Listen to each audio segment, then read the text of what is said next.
Hello दोस्तों, veterans नमस्कार। मैं दीवान सिंह। मैं बताना चाहूँगा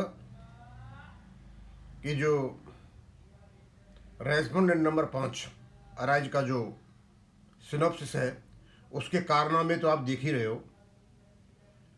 और कई ऐसी चीज़ें हैं उसमें, लेकिन सबसे अचंभित करने वाली बात यह थी कि पेंशन फंड तो किया, इन्होंने उसका इम्प्लीमेंटेशन 1/3/2019 से मांग लिया। अब मुझे पता नहीं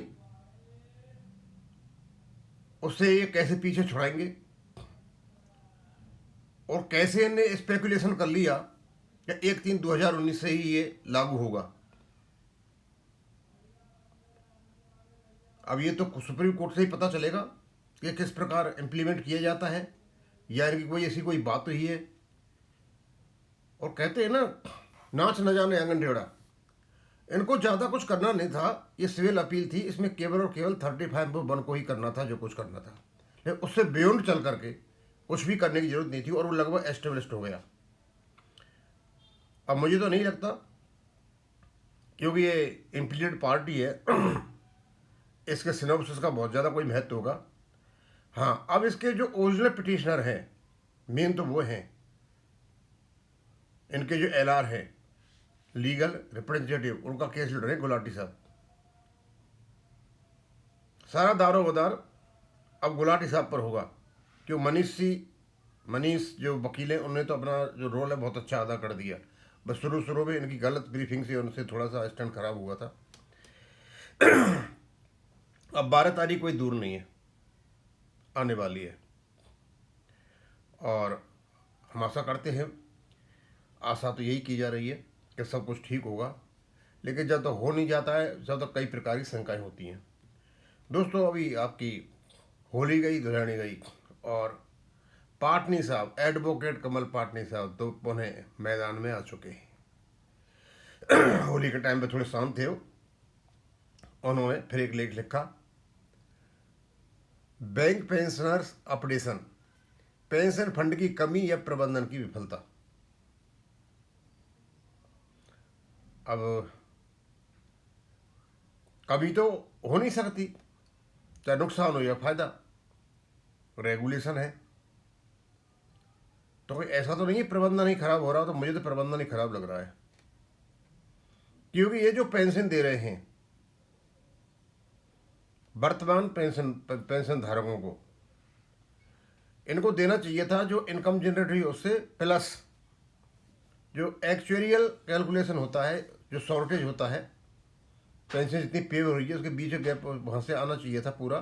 लेकिन इन्होंने जो सीपीएफ कटता है वर्किंग एम्प्लॉयज का, उसको एक ढाल बना रखा है पेंशन देने का। कर सकते हैं क्योंकि सब एक जगह पूलिंग हो रहा है, ऐसा अलाउड है। और शायद किसी एमबीए पास अर्थशास्त्री ने बताया होगा कि भाई तुम ऐसा कर लो, तुम्हारा पैसा बचता रहेगा। आज बचा लो, बाद में क्या करोगे। जैसे जैसे 2009-10 के नज़दीक पहुंचोगे, यानी जब आप जो व्यक्ति 7, 8, 9 में भर्ती हुआ होगा, जब रिटायर होगा, तो उस समय पीछे तो कोई फोर्स आने अभी तो आ रही है। कोई आदमी 1993 का 1989 का रिटायर हो रहा है ना, तो 1989 में भर्ती हुआ होगा, उस समय जो लोग रिटायर हुए होंगे वो अब तक खत्म हो गए होंगे। अब 89 में जो रिटायर होगा, अब उसकी पूर्ति तो आगे होगी नहीं, क्योंकि 2010 में आ गए एनपीएस। अब ये बाद में जाकर के इकट्ठा बोझ पड़ेगा इन पर। अब वो इनका काम है, क्योंकि सरकारी बैंक हैं ये, बहुत सब कुछ हो सकता है, वो हमारे कैलकुलेशन की जरूरत नहीं है। मैं थोड़ा पाटनी साहब का इसको बताता हूँ। कहते हैं, देश के सार्वजनिक क्षेत्र के बैंकों के लाखों सेवानिवृत्त कर्मचारियों के सामने आज सबसे बड़ा प्रश्न है, क्यों पेंशन अपडेशन केवल पेंशन फंड की कमी के कारण रोका गया है, या इसके पीछे प्रबंधन की लापरवाही, वित्तीय अनियमितता और संस्थागत उदासीनता है। यह विषय केवल आर्थिक नहीं बल्कि नैतिक और संस्थागत जवाबदेही का भी है। बैंक पेंशन व्यवस्था द्विपक्षीय समझौतों के आधार पर संचालित होती है, जिसमें इंडियन बैंक्स एसोसिएशन नियोक्ता पक्ष का प्रतिनिधित्व करता है और United forum of bank UFBU कर्मचारी या यूनियन पक्ष का। पेंशन फंड का प्रबंधन संबंधित बैंक करते हैं, जबकि नीतिगत निगरानी और बैंकिंग तंत्र का विनियमन रिजर्व बैंक ऑफ इंडिया के अधिकार क्षेत्र में आता है। सार्वजनिक क्षेत्र के बैंकों के प्रशासनिक नियंत्रण में वित्त मंत्रालय का बैंकिंग प्रभाव डिपार्टमेंट ऑफ फाइनेंशियल सर्विसेज भी महत्वपूर्ण भूमिका निभाता है। नंबर 1, पेंशन फंड की कमी, तथ्य या तर्क, कि सच्चाई है या तर्क दिया जाता है। यदि पेंशन फंड में वास्तविक कमी है तो उसके कारणों की पारदर्शी जानकारी दी जानी चाहिए। क्या अंशदान कंट्रीब्यूशन समय पर और पूर्ण रूप से जमा किया गया? क्या एक्चुअरियल मूल्यांकन नियमित और यथार्थ था? क्या निवेश नीति में जोखिमपूर्ण निर्णय लिए गए? क्या लाभांश या लाभ का समुचित अंश पेंशन फंड में स्थानांतरित हुआ? यदि दशकों तक बैंक लाभ अर्जित करते रहे, प्रबंधन को उच्च वेतन बोनस मिलता रहा, परंतु पेंशन फंड का सुदृढ़ीकरण नहीं हुआ, तो ये एक प्रशासनिक प्राथमिकताओं का प्रश्न है। सीधी सीधी बात बताई भैया, सबके काम चल रहे थे, इस पेंशन फंड का क्या हो गया? जो तरीका देखा रखा है रेगुलेशन में, क्या उसका पालन किया गया, नहीं किया गया? नेक्स्ट, संस्थागत जिम्मेदारी। आईबीए वेतन वेतन समझौतों में नियोक्ता का पक्षपाती होने के नाते दीर्घकालीन वित्तीय योजना बनाना इसकी नैतिक जिम्मेदारी है। बैंक प्रबंधन फंड का वास्तविक संरक्षक, निवेश, अंशदान और पारदर्शिता सुनिश्चित करना इसका दायित्व है। डीएफएस सार्वजनिक क्षेत्र बैंकों का नीतिगत मार्गदर्शन और वित्तीय अनुशासन। आरबीआई समग्र बैंकिंग प्रणाली की स्थिरता और जोखिम निगरानी। यूएफबीयू कर्मचारियों के हितों की प्रभावी पैरवी और समयबद्ध समाधान हेतु। बस सारा तो यही है ना। ये यूएफबी ठीक होता तो ये समस्या नहीं होती। यदि इन सभी संस्थाओं के बीच समुचित समन्वय और पारदर्शिता होती तो पेंशन अपडेशन दशकों तक लंबित नहीं रहता। इसका मतलब आईबीए, डीएफएस, यूएफबीयू, आरबीआई इनके बीच में आपसी कोऑर्डिनेशन नहीं है। इस कोऑर्डिनेशन को नहीं होने के कारण आज हमारे जो पेंशनर हैं परेशान हो रहे हैं। तीसरा, क्या आपराधिक गठजोड़ या सामूहिक अनदेखी का प्रश्न उठता है। किसी भी संस्था पर आपराधिक गठजोड़ का आरोप गंभीर विषय है। इसके लिए ठोस साक्ष्य आवश्यक होते हैं, किंतु यदि बार बार अपडेशन टाला जाए, फंड की स्थिति पर स्पष्ट ऑडिट रिपोर्ट सार्वजनिक न की जाए, एक्चुअरियल आंकड़े साझा न किए जाएं और पेंशनर को केवल कमी का सामान उत्तर दिया जाए, तो व्यापक और स्वतंत्र जांच की मांग स्वाभाविक हो जाती है। 4, क्या उच्च स्तरीय न्यायिक जांच आवश्यक है। जब मामला लाखों वरिष्ठ नागरिकों की आजीविका से जुड़ा हो, तब निम्न विकल्पों पर विचार हो सकता है। सर्वोच्च उच्च न्यायालय की निगरानी में स्वतंत्र समिति, सेवानिवृत्त न्यायाधीशों की अध्यक्षता में तथ्य खोज, नियंत्रक या महालेखा परीक्षक शैली की विशिष्ट ऑडिट, संसद या वित्त मंत्रालय के स्तर पर श्वेत पत्र।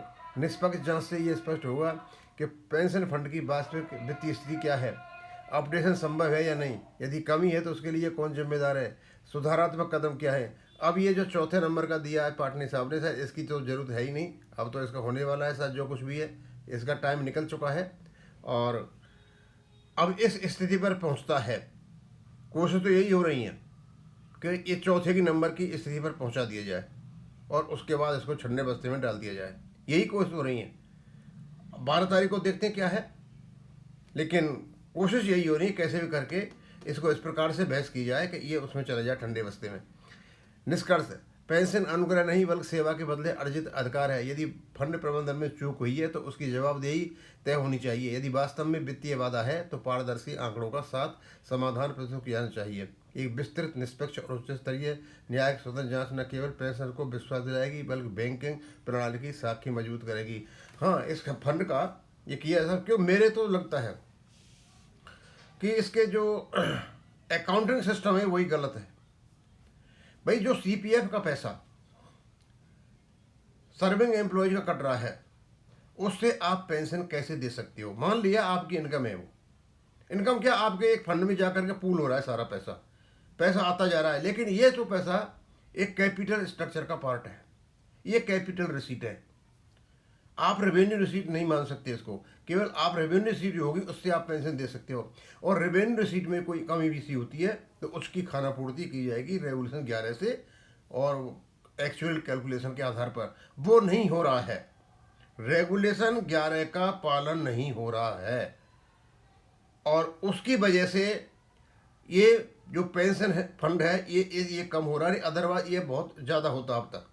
ये केवल और केवल सीपीएफ का जो पैसा आ रहा है उससे ही पेमेंट कर रहे हैं। और जैसे आता है ना, इसमें सेविंग बैंक अकाउंट में पैसा आता रहता है, करंट अकाउंट में पैसा आता है, आरडी में पैसा आता रहता है और लाइबिलिटी को चुकाते रहते हैं। ये बैंकों में चलता रहता है। इन्होंने ये मिनी बैंक बना दिया है इसको, ट्रस्ट को, जो नहीं हो सकता है। ट्रस्ट का रख रखाव और ट्रस्ट का अकाउंटिंग सिस्टम ही मुझे गलत लगा इनका, क्योंकि जो पैसा आपका कैपिटल स्ट्रक्चर का है वो केवल और केवल इन्वेस्टमेंट के लिए है, और जो इनकम होकर के आ रही है उस इनकम को और कितना पेंशन पे हो रही है उसके बीच का जो शॉर्टफॉल है, जो गैप है, ये बैंकों को अपने प्रॉफिट से देना चाहिए, जो बैंक नहीं दे रहे हैं। यानी रेगुलेशन 11 का पालन नहीं हो रहा है। ये तो साफ साफ मैंने जो वीडियो डाले उनसे पता चल रहा है। शुरू में 2013 और 14 में रेगुलेशन 11 का पालन हुआ है। फिर धीरे धीरे जब इन्होंने नो कॉन्ट्रैक्ट लायबिलिटी का क्लॉज दस्तखत कर लिया, फिर धीरे धीरे इन लोगों ने सोचा ठीक है, इसको डालो गर्त में और आराम से जो सीपीएफ का पैसा कट के जा रहा है इसमें पेमेंट करते रहो, चलेगा या तो चलता रहेगा, बाद में बाद की देखी जाएगी।